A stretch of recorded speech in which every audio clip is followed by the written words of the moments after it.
بسم اللہ الرحمن الرحیم۔ ناظرین، خانہ کعبہ اللہ کا گھر ہے اور اس کی حفاظت کی ذمہ داری بھی خود اللہ تعالیٰ نے لی ہے، لیکن یہ قیامت کی نشانیوں میں سے ایک نشانی ہے کہ ایک شخص خانہ کعبہ کو گرائے گا۔ اس واقعے کی تفصیل سے پہلے آپ کو بتاتے چلیں کہ جب یمن کے بادشاہ ابرہہ نے خانہ کعبہ کو گرانے کی کوشش کی تھی تو اس کا کیا حشر ہوا تھا۔ حضور اکرم صلی اللہ علیہ وسلم کی پیدائش سے صرف 55 دن پہلے یمن کا بادشاہ ابرہہ ہاتھیوں کی فوج لے کر کعبہ ڈھانے کے لیے مکہ پر حملہ آور ہوا تھا۔ اس کا سبب یہ تھا کہ ابرہہ نے یمن کے دارالسلطنت صنعا میں ایک بہت ہی شاندار اور عالی شان گرجا گھر بنایا اور یہ کوشش کرنے لگا کہ عرب کے لوگ بجائے خانہ کعبہ کے یمن آ کر اس گرجا گھر کا حج کیا کریں۔ جب مکہ والوں کو یہ معلوم ہوا تو قبیلہ کنانہ کا ایک شخص غیظ و غضب میں جل بھن کر یمن گیا اور وہاں کے گرجا گھر میں پخانہ کر کے اس کو نجاست سے لت پت کر دیا۔ جب ابرہہ نے یہ واقعہ سنا تو وہ طیش میں آپے سے باہر ہو گیا اور خانہ کعبہ کو ڈھانے کے لیے ہاتھیوں کی فوج لے کر مکہ پر حملہ کر دیا، اور اس کی فوج کے اگلے دستہ نے مکہ والوں کے تمام اونٹوں اور دوسرے مویشیوں کو چھین لیا۔ اس میں 200 یا 400 اونٹ عبد المطلب کے بھی تھے۔ حضرت عبد المطلب کو اس واقعے سے بڑا رنج پہنچا، چنانچہ آپ اس معاملہ میں گفتگو کرنے کے لیے اس کے لشکر میں تشریف لے گئے۔ جب ابرہہ کو معلوم ہوا کہ قریش کا سردار اس سے ملاقات کرنے کے لیے آیا ہے تو اس نے آپ کو اپنے خیمہ میں بلایا، اور جب حضرت عبد المطلب کو دیکھا کہ ایک بلند قامت، روبدار اور نہایت ہی حسین و جمیل آدمی ہیں جن کی پیشانی پر نور نبوت کا جلال چمک رہا ہے، تو صورت دیکھتے ہی ابرہہ مروب ہو گیا اور بے اختیار تخت شاہی سے اتر کر آپ کی تعظیم و تکریم کے لیے کھڑا ہو گیا اور اپنے برابر بٹھا کر دریافت کیا کہ کہیے سردار قریش، یہاں آپ کی تشریف آوری کا کیا مقصد ہے؟ حضرت عبد المطلب نے جواب دیا کہ ہمارے اونٹ اور بکریاں وغیرہ جو آپ کے لشکر کے سپاہی ہانک لائے ہیں، آپ ان سب مویشیوں کو ہمارے سپرد کر دیجئے۔ یہ سن کر ابرہہ نے کہا کہ اے سردار قریش، میں تو یہ سمجھتا تھا کہ آپ بہت ہی حوصلہ مند اور شاندار آدمی ہیں، مگر آپ نے مجھ سے اپنے اونٹوں کا سوال کر کے میری نظروں میں اپنا وقار کم کر دیا۔ اونٹ اور بکری کی حقیقت ہی کیا ہے؟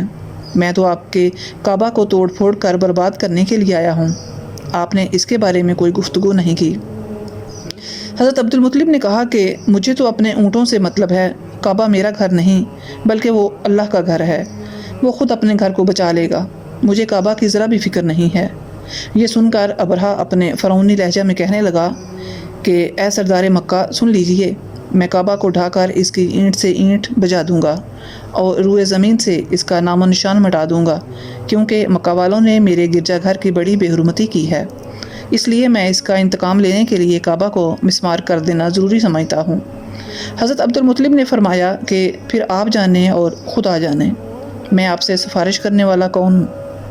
اس گفتگو کے بعد ابرہہ نے تمام جانوروں کو واپس کر دینے کا حکم دے دیا اور عبد المطلب تمام اونٹوں اور بکریوں کو ساتھ لے کر اپنے گھر چلے گئے اور مکہ والوں سے فرمایا کہ تم لوگ اپنے اپنے مال مویشیوں کو لے کر مکہ سے باہر نکل جاؤ اور پہاڑوں کی چوٹیوں پر چڑھ کر اور دروں میں چھپ کر پناہ لو۔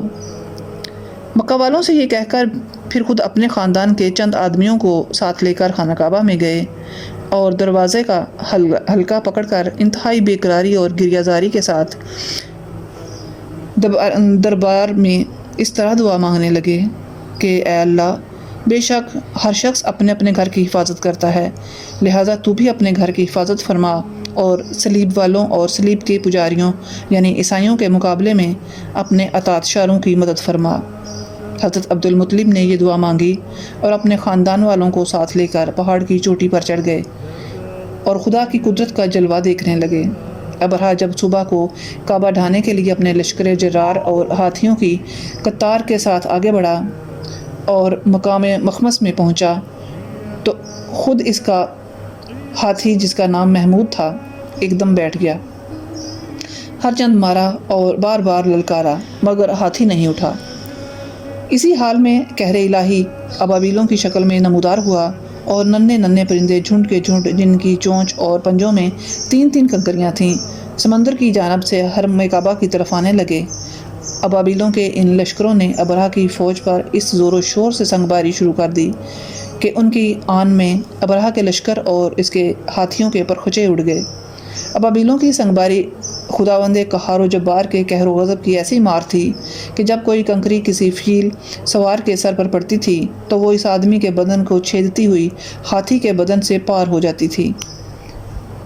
ابرہہ کی فوج کا ایک آدمی بھی زندہ نہیں بچا اور سب کے سب ابرہہ اور اس کے ہاتھیوں سمیت ہلاک و برباد ہو گئے کہ ان کے جسم کی بوٹیاں ٹکڑے ٹکڑے ہو کر زمین پر بکھر گئیں۔ چنانچہ قرآن مجید کی سورہ فیل میں اللہ تعالیٰ نے اس واقعے کا ذکر کرتے ہوئے ارشاد فرمایا، یعنی اے محبوب، کہ آپ نے نہ دیکھا کہ آپ کے رب نے ان ہاتھی والوں کا کیا حال کر دیا؟ کیا ان کے داؤں کو تباہی میں نہ ڈالا اور ان پر پرندوں کی ٹکڑیاں بھیجیں تاکہ ان کنکر کے پتھروں سے ماریں تو انہیں چبائے ہوئے بھوس جیسا بنا ڈالا۔ جب ابرہہ اور اس کے لشکر کا یہ انجام ہوا تو عبد المطلب پہاڑ سے نیچے اترے اور اللہ کا شکر ادا کیا۔ ان کی اس کرامت کا دور دور تک چرچا ہو گیا اور تمام اہل عرب ان کو ایک خدا رسیدہ بزرگ کی حیثیت سے قابل احترام سمجھنے لگے۔ ناظرین، اب آپ کو اس واقعے کے بارے میں بتاتے ہیں جو قیامت کے نزدیک پیش آئے گا اور جس کے بارے میں حضرت محمد صلی اللہ علیہ وسلم نے فرمایا تھا۔ اللہ پاک کا آپ صلی اللہ علیہ وسلم پر خاص کرم یہ ہے کہ آپ صلی اللہ علیہ وسلم کو اللہ پاک نے تمام علوم عطا فرمائے جن کا تصور ہمارا انسانی ذہن کبھی نہیں کر سکتا۔ جو بات ہمارے نبی صلی اللہ علیہ وسلم نے فرما دی وہ پوری ہو کر رہے گی۔ اللہ پاک ارشاد فرماتے ہیں، اور وہ کوئی بات اپنی خواہش سے نہیں کرتے، وہ تو نہیں مگر وہی جو انہیں کی جاتی ہیں۔ اللہ کے علم کے سمندر کے مقابلے میں نبی اکرم صلی اللہ علیہ وسلم کا علم ایک قطرہ ہے، مگر آپ صلی اللہ علیہ وسلم کا یہ قطرہ تمام مخلوق کے لیے ایک سمندر کے برابر ہے۔ یہ بات سچ ہے کہ ہم آپ صلی اللہ علیہ وسلم کے علم کے بارے میں اندازہ نہیں لگا سکتے۔ اللہ کی ذات تو بہت ہی وسیع ہے، ہم اس کا اندازہ کس طرح لگائیں گے؟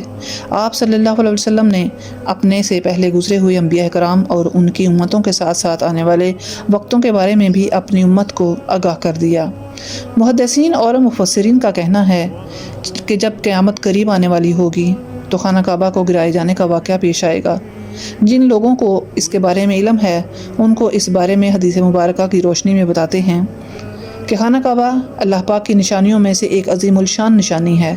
جب تک کعبہ قائم ہے اس وقت تک دنیا بھی قائم و دائم رہے گی۔ جب خانہ کعبہ کو گرایا جائے گا تب قیامت رونما ہوگی۔ جب قیامت قریب آئے گی ایک بدبخت حبشی خانہ کعبہ کو گرا دے گا، پھر قیامت آئے گی۔ اس کمینے حبشی کے بارے میں آپ صلی اللہ علیہ وسلم نے ارشاد فرمایا، اس حبشی کی شکل و صورت ایسی ہوگی کہ وہ چھوٹی پنڈلیوں والا حبشی خانہ کعبہ کو گرائے گا۔ جبکہ بخاری شریف میں لکھا ہے کہ رسول اللہ صلی اللہ علیہ وسلم نے فرمایا، گویا میں اس حبشی کو دیکھ رہا ہوں، وہ کالا اور چوڑی ٹانگوں والا ہے، کعبہ کے پتھر اور اینٹوں کو اکھاڑ اکھاڑ کر پھینک رہا ہے۔ بخاری شریف میں ہے کہ قرب قیامت کے وقت حضرت عیسیٰ علیہ السلام کے پردہ کرنے کے بعد جب لوگوں کے سینوں سے قرآن پاک اللہ اٹھا لے گا تو اس کے بعد وہ بدبخت حبشی خانہ کعبہ کو گرائے گا۔ اس حدیث میں افج کا لفظ استعمال ہوا ہے۔ افج وہ ہے جو اکڑتا ہوا چلے یا چلنے میں اس کے دونوں پنجے نزدیک رہیں اور دونوں ایڑیوں میں فاصلہ رہے۔ وہ حبشی مردود جو قیامت کے قریب خانہ کعبہ کو ڈھائے گا وہ اسی شکل کا ہوگا۔ دوسری روایت میں ہے کہ اس کی آنکھیں نیلی، ناک پھیلی ہوئی ہوگی اور پیٹ بڑا ہوگا۔